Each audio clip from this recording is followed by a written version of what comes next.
Oi, galera. Eu tô aqui pra falar de um jogo que eu achei perfeitamente Zelda Ocarina of Time. Em janeiro desse ano eu zerei, né, Zelda Ocarina of Time. E, gente, que jogo bom. Cada personagem, cada puzzle, cada mínima coisa nesse mundo é muito marcante. E principalmente a Ocarina. Galera, a Ocarina é uma das coisas que eu mais gostei no jogo inteiro.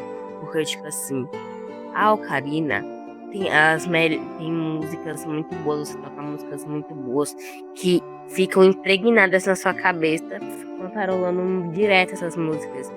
Tipo assim, é uma das melhores, são uma das melhores músicas de jogos que eu já ouvi na vida. Ocarina of Time tem músicas que são obras de arte, né?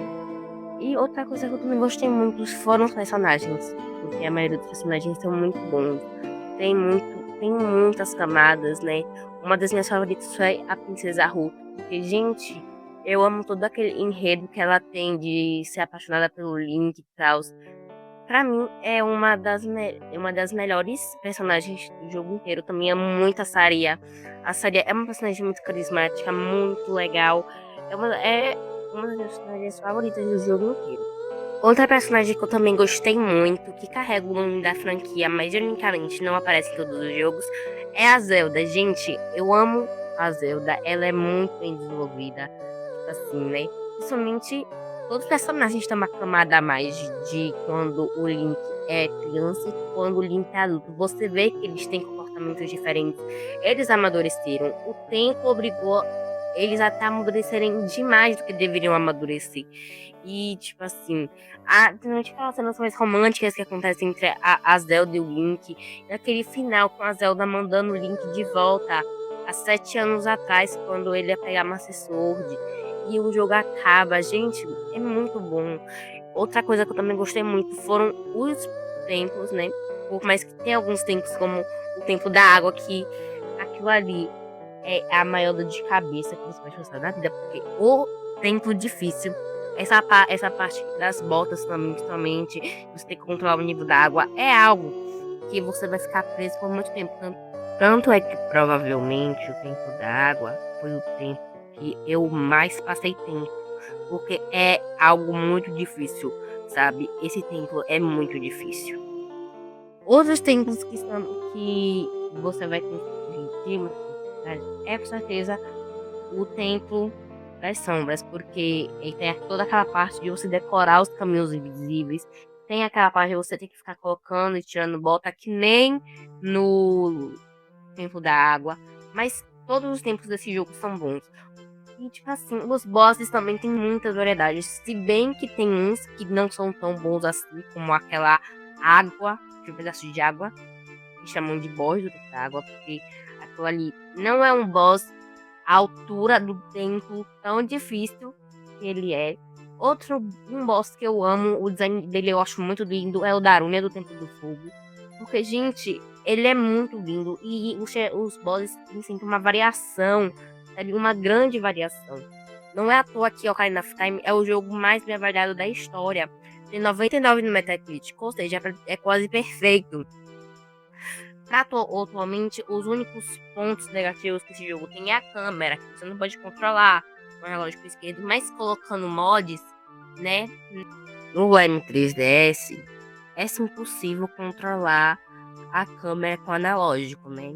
E o próprio port que fizeram do Ocarina of Time para o PC já é nativo de você conseguir controlar com o analógico, ou seja, os fãs também corrigiram esse erro. Outra coisa, tipo assim, outros jogos que eu também gosto muito são, né, o Ganon, né, o Ganon Boss também é uma batalha muito boa. Um boss favorito do jogo inteiro, dos tempos que teve, com certeza foi o Frontal Ganon, porque, gente, é muito legal, é uma mecânica criativa, é um dos melhores bosses e querendo ou não, aquela parte de você ficar, né, batendo como se fosse na esfera, né, naquela história de energia que o Fantugino manda, como se fosse um ping-pong, já vai preparando você para a batalha final, que acontece de fato, né? Aquela parte da batalha final, só que o deck é bem mais difícil na batalha final, porque contra o Santuguino. E outra coisa também que é muito boa é a passagem de tempo que tem, né? Esta parte de viagem no tempo, principalmente aquela parte quando o Link você conseguiu as 3 pedras e aí você vai pegar a Master Sword, né? Você vai tirar para conseguir ter acesso à Triforce. Mas no final é muito poder para o Link criança aguentar. E no final ele pega e fica dentro da espada, selado na espada, por alguns anos, 7 anos, né? E quando ele acorda, ele já é um adulto, né?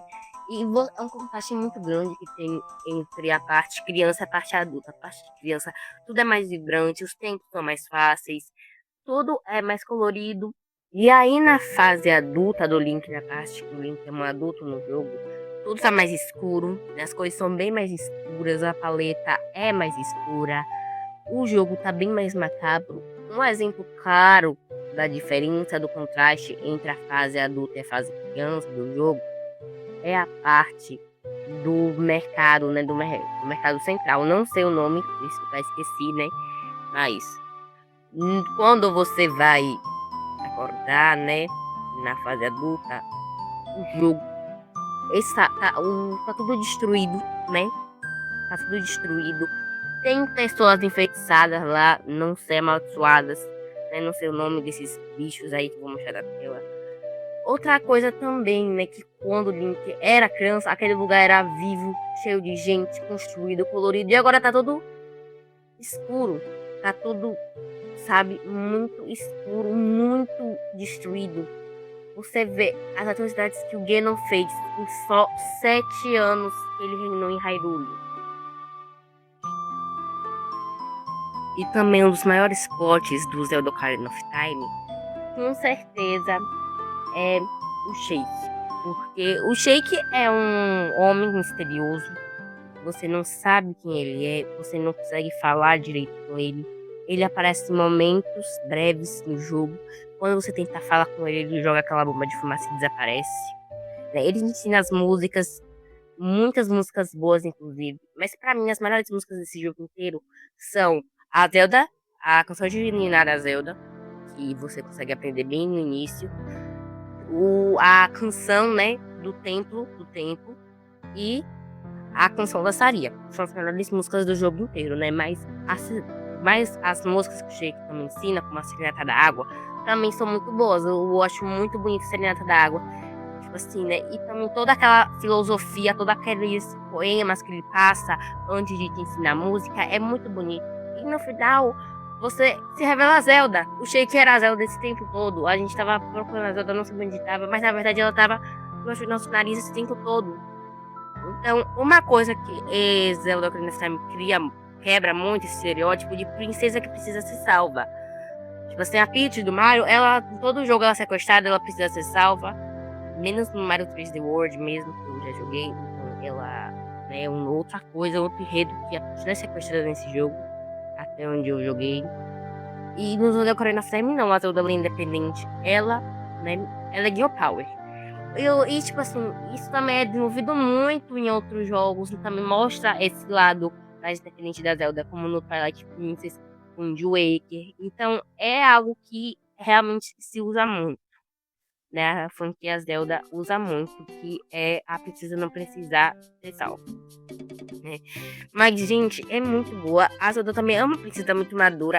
Vai ser uma ótima governante, né? Ela vai provavelmente pela linha do tempo, quando a linha do tempo adulta, que é a linha do tempo onde o herói do tempo não existe mais, dá os segmentos para os acontecimentos de Wind Waker. Provavelmente no tempo que aquela Zelda que mandou o Link para onde ela estava, para quando ele era criança, governou, com certeza ela foi uma ótima governante nesse tempo. Porque ela é uma pessoa muito madura, uma pessoa que, sabe, é uma das melhores princesas Zeldas que tem no jogo. Pra mim, ela só perde pra Twilight Princess, porque aquela Zelda de Twilight Princess é a melhor Zelda que tem. Gente, antes de eu acabar o vídeo, eu quero também contar aqui 10 coisas. Primeiramente, né, a variedade de espécies que tem no Ocarina of Time. Gente, é uma variedade muito grande de inimigos, né? Não tão grande assim de inimigos, Mas, tipo assim, em espécies de pessoas, de raças, tem muita variedade de Ocarina of Time. Temos os Zoras, os Gorons, os Hyruleanos, os Kokiri, os Shakes. Então é uma variedade muito grande, né? E eu acho isso muito legal, porque, gente, imagine vocês estarem vendo do ponto de vista de 98, isso deveria ser revolucionário, tá? Isso deveria ser revolucionário pra época. Outra coisa também que eu quero pontuar aqui é o cinema de noite, porque pra época, com certeza, também foi revolucionário. Ocarina of Time por si só já é uma revolução completa, como a indústria de games como um todo. Porque ele padronizou muitas coisas que hoje em dia são coisas, né, bem normais, tipo o sistema de trava-mira, né? Foi algo que na época não era comum e o Ocarina of Time inventou isso, né? Inventou isso. Aí, né, também o sistema de noite não foi muito revolucionário. E depois disso, outros jogos de Zelda só aprimoraram, né? Como o Majora's Mask, que tudo gira em torno do tempo. Então, obviamente, vai ter um sistema de noite muito aprimorado, comparado ao Ocarina of Time. Isso só foram 2 anos de evolução, tá? 2 anos. Breath of the Wild também, que tem um sistema de tempo completo, né? E Breath of the Wild só conseguir ter esse sistema de tempo mais completo que ele tem por causa de Ocarina of Time, né? E, pra finalizar, a última coisa que eu quero falar aqui é sobre a nave. Gente, principalmente aquela parte final que a nave voa, né, pro céu, quando o Link volta a ser uma criança, voa pro céu e a nave desaparece. E, gente, ali o Link tava sozinho, porque ninguém lembra do que o Link fez. Porque naquela linha do tempo, ele nunca fez nada daquilo. Porque o Ganondorf, ele só falou, né, pra Zelda naquele momento, o Ganondorf fez, mas ele foi preso, mas o Link nunca ganhou reconhecimento como um herói do tempo. Como sempre, como na outra linha do tempo do Link adulto. E, gente, o Link fica sozinho naquele mundo. Ele praticamente fica sozinho. Então, aqui no Majora's Mask, ele tá procurando a nave, né? Porque ele tá em busca da nave. E acontece, né, aquela teoria que tem do jogo, as 5 fases do em Majora's Mask. E, tipo assim, tudo que Zelda é hoje, né? Porque Zelda já era uma franquia grande há algum tempo. Era uma franquia, né, renomada. Desde o primeiro jogo, né, de 86, até o Ocarina of Time, o A Link to the Past, né? E aquele momento, o jogo que era a referência de um Zelda moderno era o Link's Awakening, né? E o Ocarina of Time consolidou Zelda como uma das maiores franquias da história. Gente, eu achei irônico, porque o Nintendo 64 não foi o jogo que...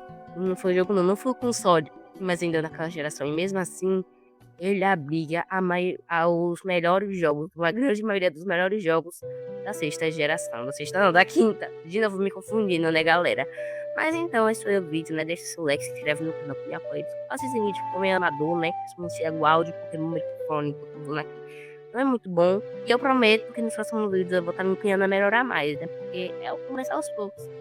E, tipo assim, eu não tenho muita experiência com vídeos longos, qualidade de áudio, qualidade de vídeo, porque os vídeos que eu fiz, a maioria eram bem ruins, né? A qualidade era bem ruimzinha, então eu quero melhorar isso, principalmente, né?